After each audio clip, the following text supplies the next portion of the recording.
विठ्ठल केशवा रामकृष्ण हरी विठ्ठल केशवा रामकृष्ण हरी विठ्ठल केशवा रामकृष्ण हरी विठ्ठल केशवा रामकृष्ण हरी विठ्ठल केशवा रामकृष्ण हरी विठ्ठल केशवा रामकृष्ण हरी विठ्ठल केशवा रामकृष्ण हरी विठ्ठल केशवा रामकृष्ण हरी विठ्ठल केशवा रामकृष्ण हरी विठ्ठल केशवा रामकृष्ण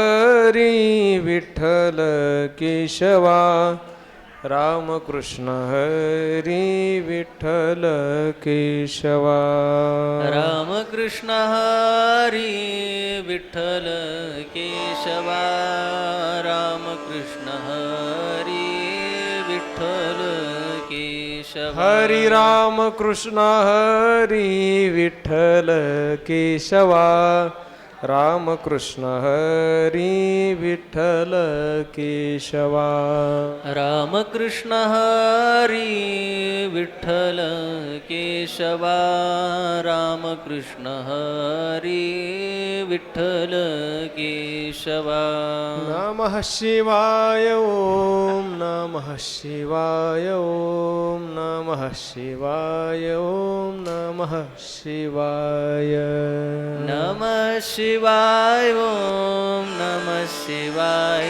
ओम नमः शिवाय ओम नमः शिवाय नमः शिवाय ओम नमः शिवाय ओम नमः शिवाय ओम नमः शिवाय नमः शिवाय ओम नमः शिवाय ओम नमः शिवाय ओम नमः शिवाय शिव ओम शिव ओम शिव ओम शिव ओम शिव ओम शिव ओम शिव शिव ओम शिव ओम शिव ओम शिव ओम शिव ओम शिव ओम शिव ओम शिव शिव ओम हरि ओम हरि ओम हरि ओम हरि ओम हरि ओम हरि ओम हरि हरि ओम हरि ओम हरि ओम हरि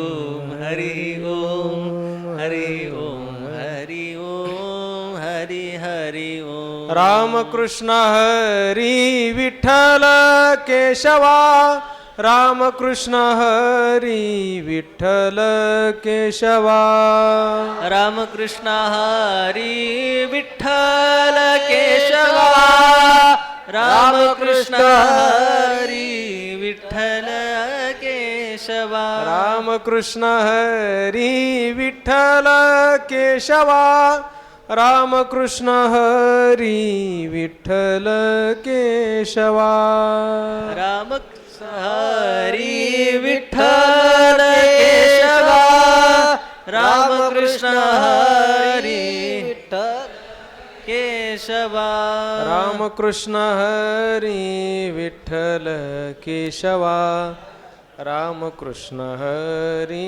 विठ्ठल केशवा रामकृष्ण हरी विठ्ठल केशवा रामकृष्ण हरी विठ्ठल केशवा रामकृष्ण हरी विठ्ठल केशवा रामकृष्ण हरी विठ्ठल केशवा रामकृष्ण हरी विठ्ठल केशवा रामकृष्ण हरी विठ्ठल केशवा